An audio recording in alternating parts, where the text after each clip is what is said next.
Thank you for joining us at Healtheo 360. My name is David Dubin. Alongside me is Courtland Long, as always, from Healtheo 360. And also beside me is Dr. Thomas Weber, who is the Professor of Surgery at State University of New York Downstate, as well as the founder of the Colon Cancer Challenge Foundation. So, we'll get right to it. I understand there's a pretty exciting month coming up.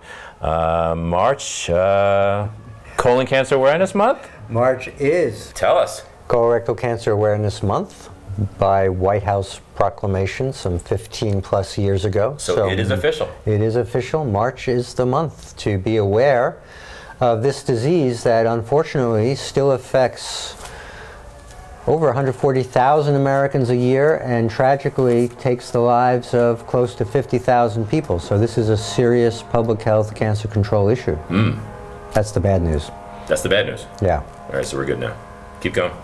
Let's share the Well, good news. the good news is, as you may know, the good news is that this is a disease that is largely preventable. Largely preventable.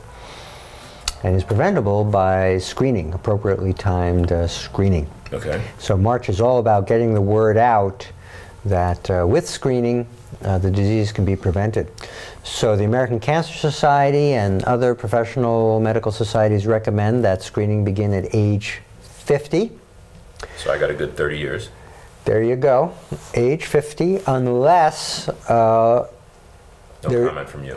unless there is a family history in your family, and that would be a family history of colorectal cancer or polyps, adenomatous polyps in the colon or rectum. Then the recommendation is to start at age 40.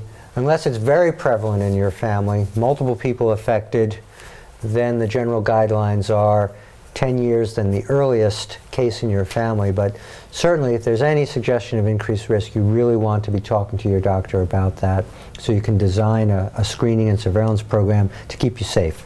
Gotcha. So one thing that just caught my attention, you said colorectal. Yes, I did. Now, I hear a lot talk about colon cancer. Yes. Is there a difference, colorectal cancer, colon cancer? Are we talking the same thing and it's just jargon? Obviously, we're talking about, Yeah, well, of course, we don't want to get too technical, but as most of your viewers will know, the rectum is just a continuation of the colon. So the fact that we can get cancer in the rectum makes sense, but as you alluded to, it does seem that there are some different biological aspects to rectal cancer versus colon cancer, and it is certainly treated differently in a number of ways, but also importantly and somewhat disturbing, the incidence of rectal cancer has definitely been increasing in the United States over the last 15 to 20 years in young people. So we have this dramatic contrast. We have this good news that for folks over 50, the incidence of colorectal cancer in the U.S. is definitely going down significantly, and that is probably due to screening and surveillance. Okay.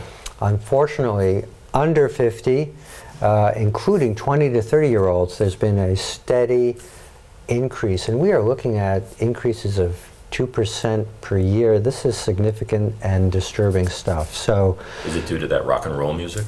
I'm not sure it's due to the rock and roll music. I'm convinced it's here to stay. Yeah, well, I wish it was. Then we could just turn it off. Keep that in mind. Yeah, but no, we're not exactly sure why. But one of our events for this weekend is the Early Age Onset Colorectal Cancer Summit, which we can talk a little bit more about. Please. But at that event on Saturday the 21st, it'll be the nation's first gathering of healthcare professionals, scientists, and survivors to get together to hear the latest information on what is happening, what's our best information on what the causes are, what are the risks, then how can we minimize those risks? How can we try and take control to minimize those risks to reduce the incidence? How do we optimize treatment for young people? It's dramatically different being diagnosed at age 26 versus age 66, as you can well imagine.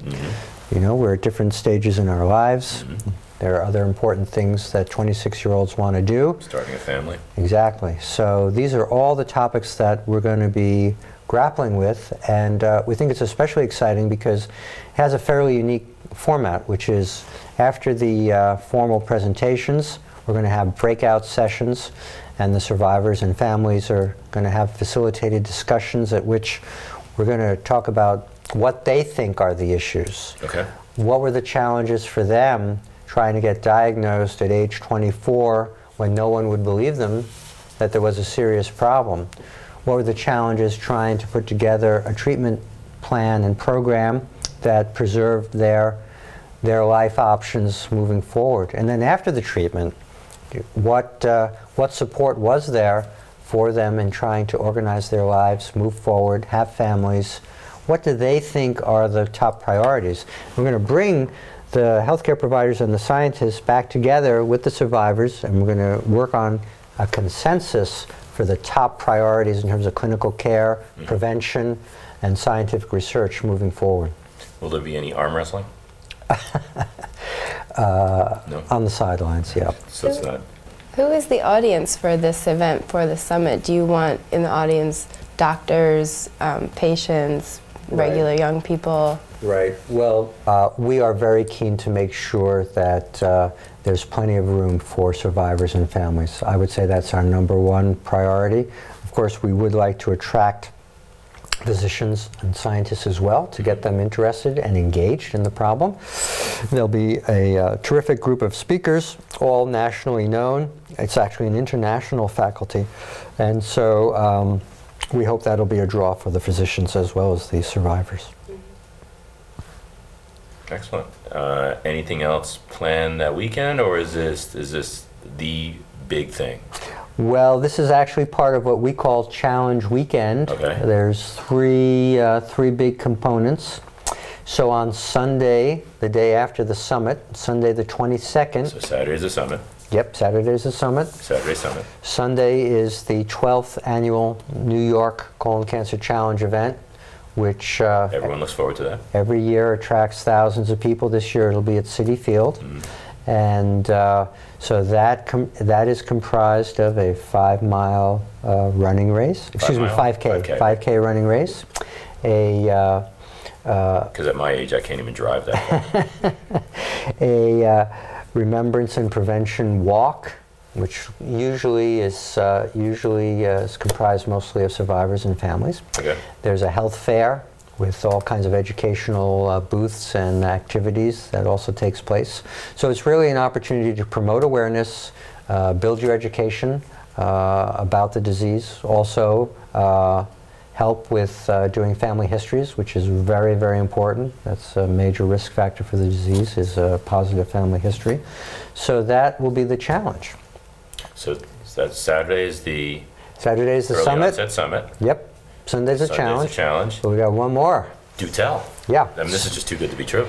Yes. So on the Friday, we will be hosting, the foundation will be hosting the Never Too Young Coalition, which is a really important and exciting group of organizations, not-for-profits, patient advocacy groups that are really committed to this problem of early age onset colorectal cancer in young adults.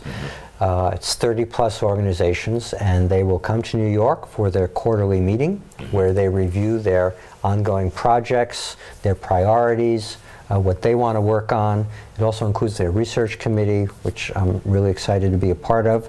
So that will be exciting, and then of course we're very optimistic that the folks who come to the Never Too Young Coalition meeting will stay in town for the summit and the challenge. Wow. Sounds like a very exciting weekend.